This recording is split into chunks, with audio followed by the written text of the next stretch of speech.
नमस्कार, मैं विष्णु शंकर। सोच समझकर आज बात करेंगे अमेरिका के उस ऐलान की जिसके हिसाब से इसी साल 31 अगस्त को सभी अमेरिकी सैनिक अफगानिस्तान छोड़कर अपने मुल्क वापस लौट जाएंगे। अमेरिकी राष्ट्रपति जो बाइडेन ने कहा है कि अमेरिकी सैनिक 9/11 के बाद अफगानिस्तान आए थे अल-कायदा का खात्मा करने के लिए और ये सुनिश्चित करने के लिए कि भविष्य में कभी भी यहाँ से अमेरिका पर हमले की कोशिश न हो।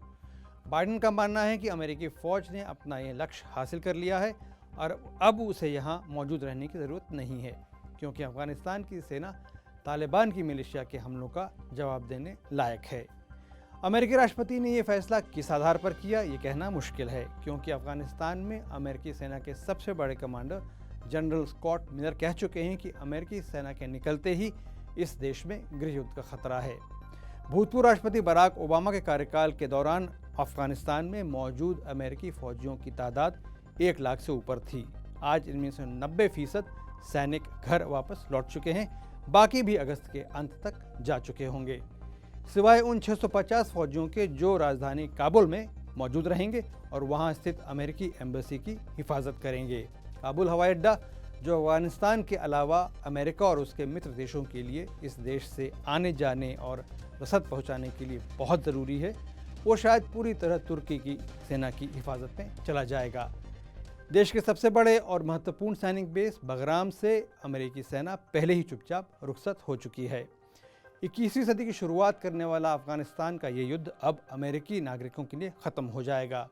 यही अंत अमेरिका की उस नीति की शुरुआत भी है जिसके तहत दुनिया का सबसे ताकतवर देश अब आतंक के ग्लोबल और लोकल नेटवर्क्स में फ़र्क करेगा और दोनों से जूझने के अलग अलग तरीके ईजाद करेगा, बिना ये समझे हुए कि दुनिया के इस कोने में उसके कितने हित जुड़े हुए हैं।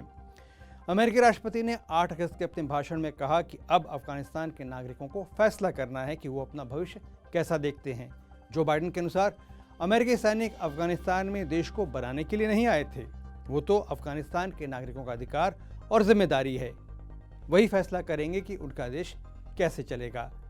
लेकिन जो बाइडेन का ये कहना ज़मीनी हकीकत से बहुत अलग है।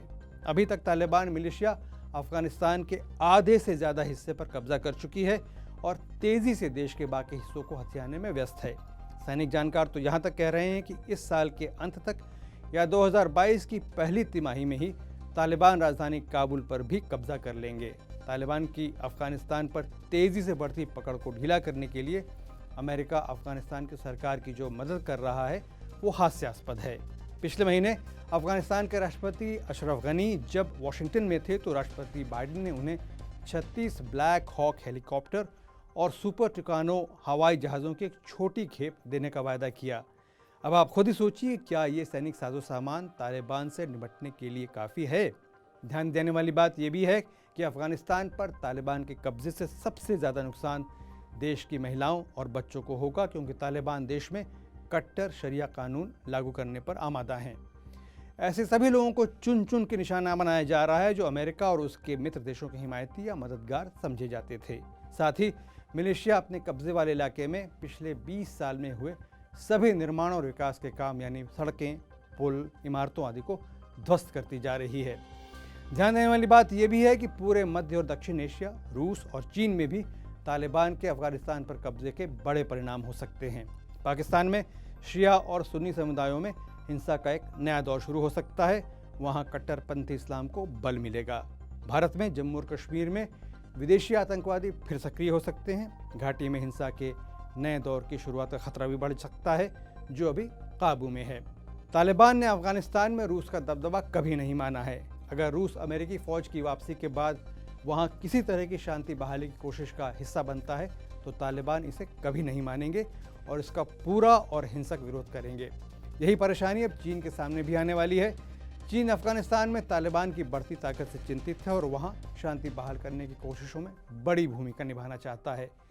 चीन की चिंता यह है कि अगर तालिबान पूरे अफगानिस्तान पर काबिज हो गए तो इसका सीधा असर चीन के शिनजियांग प्रांत में रहने वाले वीगर समुदाय पर पड़ सकता है और फिर वहाँ भी हिंसा का एक नया दौर शुरू हो सकता है। इसलिए चीन की पूरी कोशिश है कि पूरे अफगानिस्तान में और ख़ासकर उसके पूर्वोत्तरी इलाके से तालिबान को बाहर रखा जा सके। अफगानिस्तान के इन सभी पड़ोसी मुल्कों के पास अब सिर्फ 6 हफ्तों का वक्त बचा है। इस समय में अगर ये देश पाकिस्तान, भारत, रूस और चीन अगर अफगानिस्तान के बचे हुए हिस्से में कानून और व्यवस्था बनाए रखने के किसी साझा समझौते तक पहुंच सके तो पूरे इलाके के लिए अच्छा होगा, वरना आने वाला समय अफगानिस्तान और उसके पड़ोसियों के लिए चुनौतियों से भरा होगा। सोच समझकर मैं आज यहीं तक।